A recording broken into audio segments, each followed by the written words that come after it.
જય શ્રી કૃષ્ણ પ્રિય દર્શક મિત્રો, મારી આ યુટ્યુબ ચેનલ શ્રી હરિભક્તિ રસમાં તમારા બધાનું હાર્દિક સ્વાગત છે. આજના વિડીયોમાં આપણે ભગવાન શ્રી કૃષ્ણના જન્માષ્ટમીના મહોત્સવ નિમિત્તે એક કથા છે તેનું શ્રવણ કરીશું. ભગવાન શ્રી કૃષ્ણને 56 ભોગ શા માટે ધરાવવામાં આવે છે તેના વિશે આપણે કથા શું છે તેનું શ્રવણ કરીશું. આ કથા તમારે ભગવાન શ્રી કૃષ્ણના જન્મના દિવસે પૂજા કર્યા બાદ અવશ્ય શ્રવણ કરવી. અને આ વિડીયો તમને પસંદ પડે તો વિડીયોને લાઈક કરી બીજા લોકો સુધી પણ આ કથાનો પ્રચાર કરજો, જેથી બીજા લોકો પણ કથા શ્રવણ કરી શકે અને તે પુણ્યના પણ તમે ભાગીદાર થાવ. આના આગળના વિડીયોમાં આપણે ભગવાન શ્રી કૃષ્ણનો જન્મોત્સવ એટલે કે જન્માષ્ટમીનો ઉત્સવ કયા દિવસે ઉજવવાનો છે, પારણ સમય કયો છે અને મુહૂર્ત કયા કયા છે એ બધું આપણે શ્રવણ કર્યું છે. જો એ વિડીયો તમે ન જોયો હોય તો આ વિડીયોના અંતમાં હું એ વિડીયો આપી દઈશ. એના પર ક્લિક કરી અને તમે એ વિડીયો શ્રવણ કરી શકો છો. ભગવાન શ્રી કૃષ્ણના જન્માષ્ટમીના પવિત્ર પાવન તહેવાર પર ભગવાન શ્રી કૃષ્ણના જન્મની ખૂબ જ ધામધૂમથી ઉજવણી કરવામાં આવે છે. ભગવાન શ્રી કૃષ્ણના જન્મની ઉજવણી ભારતના સૌથી લોકપ્રિય તહેવારોમાંનો એક છે. વૃંદાવનની સાથે જ સમગ્ર ભારત દેશમાં આ તહેવાર ખૂબ જ આનંદ ઉલ્લાસથી ઉજવવામાં આવે છે. ગુજરાતમાં તો આ તહેવારને વિશેષ મહત્ત્વ આપવામાં આવે છે. ભક્તિ, આનંદ અને સંસ્કૃતિથી ભરપૂર આ તહેવાર માત્ર ધાર્મિક જ નહીં પરંતુ સામાજિક રીતે પણ ખૂબ જ મહત્ત્વ ધરાવે છે. જન્માષ્ટમી, જેને કૃષ્ણ મહોત્સવ તરીકે પણ ઓળખવામાં આવે છે, ભગવાન શ્રી કૃષ્ણના જન્મદિવસ તરીકે ઉજવવામાં આવે છે. ગુજરાતમાં આ તહેવાર ખૂબ જ ઉત્સાહ અને શ્રદ્ધાથી ઉજવવામાં આવે છે. ભગવાન શ્રી કૃષ્ણને માત્ર ભગવાન તરીકે જ નહીં પરંતુ પ્રેમ, જ્ઞાન અને ધર્મના પ્રતીક તરીકે પૂજવામાં આવે છે. મંદિરો અને ઘરોમાં ભક્તિપૂર્ણ કાર્યક્રમો, ધાર્મિક કાર્યક્રમો યોજાય છે, જે લોકોમાં એકતા અને ભક્તિની ભાવના જગાવે છે. ભજન, નૃત્ય અને મટકી ફોડ જેવી પરંપરાઓ તહેવારને જીવંત બનાવે છે. જન્માષ્ટમી માત્ર તહેવાર જ નથી, તે એક આધ્યાત્મિક યાત્રા છે. શ્રી કૃષ્ણ ભગવાનનો જન્મ મધ્યરાત્રે થયો હતો, તેથી મંદિરોમાં ખાસ આરતી અને અભિષેક યોજાય છે. બાળકૃષ્ણને ઝૂલામાં બેસાડીને ભક્તો દ્વારા ઝૂલાવવામાં આવે છે. રાત્રે ભક્તિ ગીતો ગાવા માટે ભજન કાર્યક્રમો યોજાય છે. ઘણા ભક્તો મધ્યરાત્રિ સુધી ઉપવાસ રાખે છે તો ઘણા બીજે દિવસે પારણા કરે છે. શ્રી કૃષ્ણ ભગવાનને 56 પ્રકારના ભોગ અર્પણ કરવામાં આવે છે. ભગવાન શ્રી કૃષ્ણના માખણના પ્રેમને યાદ કરીને યુવકો મટકી ફોડનો કાર્યક્રમ યોજે છે. આ પરંપરા ખાસ કરીને શહેરોમાં ખૂબ જ લોકપ્રિય છે અને ભક્તિ સાથે મજા પણ આપે છે.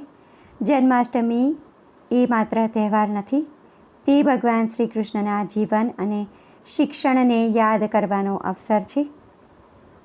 ભગવાન શ્રી કૃષ્ણએ કહ્યું હતું કે પરિણામની ચિંતા કર્યા વિના કર્મ કરવું, પ્રેમ અને શ્રદ્ધાથી ઈશ્વરને સમર્પિત થવું, પરિસ્થિતિઓને ધ્યાનમાં રાખીને સત્ય અને ન્યાયનું પાલન કરવું.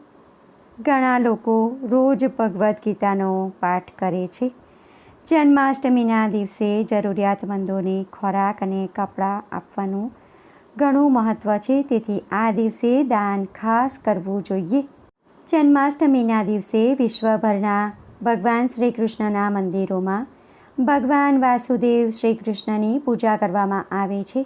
આ પ્રસંગે તેમને 56 પ્રકારના ભોજન એટલે કે ભોગ ચડાવવામાં આવે છે. માત્ર ભોગ જ નહીં પરંતુ પ્રેમ, ભક્તિ અને કૃતજ્ઞતા વ્યક્ત કરવાનું એક માધ્યમ છે. તો હવે આપણે જાણીશું કે જન્માષ્ટમીના દિવસે ભગવાન શ્રી કૃષ્ણને 56 ભોગ શા માટે ચડાવવામાં આવે છે, તેની પાછળ કથા શું છે, તે હવે આપણે શ્રવણ કરીશું. પૌરાણિક કથા અનુસાર એક વખત ગોવર્ધન પૂજા દરમિયાન ભગવાન શ્રી કૃષ્ણએ આખા ગામના લોકોને ઇન્દ્રદેવના ક્રોધથી બચાવ્યા હતા અને તેમની રક્ષા માટે 7 દિવસ સુધી સતત ગોવર્ધન પર્વત ઉપાડ્યો હતો. આ સમય દરમિયાન ભક્તોએ ભોજન ન કર્યું. જ્યારે સંકટ ટળી ગયું ત્યારે માતા યશોદાએ પ્રેમ અને સ્નેહથી 56 પ્રકારની વાનગીઓ તૈયાર કરી અને ભગવાન શ્રી કૃષ્ણને અર્પણ કરી.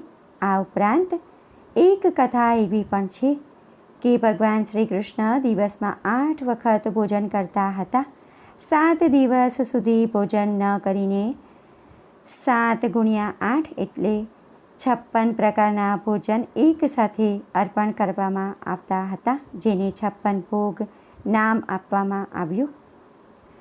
હવે આપણે જાણીશું કે 56 ભોગમાં કયા પ્રકારની વાનગીઓ હોય છે. જન્માષ્ટમીના દિવસે ભગવાન શ્રી કૃષ્ણને 56 પ્રકારની વાનગીઓ અર્પણ કરવામાં આવે છે. તે પરંપરાગત રીતે આ બધી વસ્તુઓ સામેલ હોય છે: મીઠાઈઓ, લાડુ, પેંડા, બરફી, મોતીચૂરના લાડુ, ગુલાબજાંબુ, રસગુલ્લા વગેરે. ફળોમાં કેરી, કેળા, સફરજન, દ્રાક્ષ, દાડમ, પપૈયા અને નાશપતી. પીણામાં શરબત, દૂધ, ઠંડાઈ, લસ્સી વગેરે. અને નાસ્તામાં કચોરી, સમોસા, મઠરી અને પૂરી. અને ખીર, હલવો, માલપુઆ, ચૂરમાના લાડુ, દહીં, માખણ, મિશ્રી વગેરે ભોગમાં ખાસ ધરાવવામાં આવે છે. એવું માનવામાં આવે છે કે જન્માષ્ટમીના અવસર પર ભગવાન શ્રી કૃષ્ણને 56 ભોગ ચડાવવાથી તમામ પ્રકારની ઈચ્છાઓ પૂર્ણ થાય છે. આ સાથે જ જીવનમાં સુખ, સમૃદ્ધિ અને સંતોષનો આનંદ મળે છે.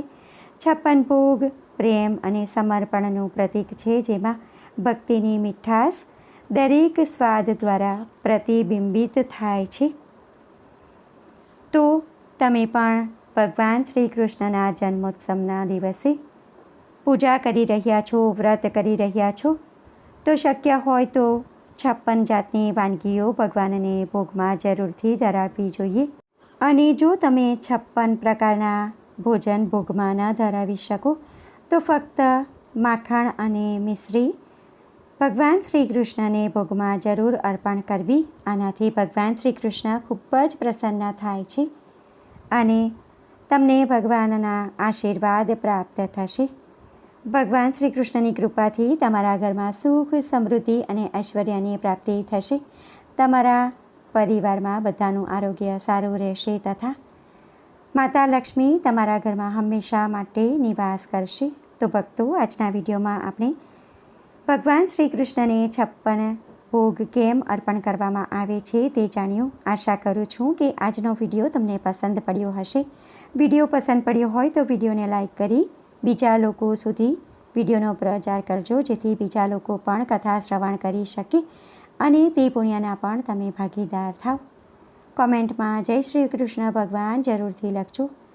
ફરી મળીશું નવા વિડીયો સાથે. ત્યાં સુધી બધા ભક્તોને મારા જય શ્રી કૃષ્ણ. વિડીયો જોવા માટે ધન્યવાદ.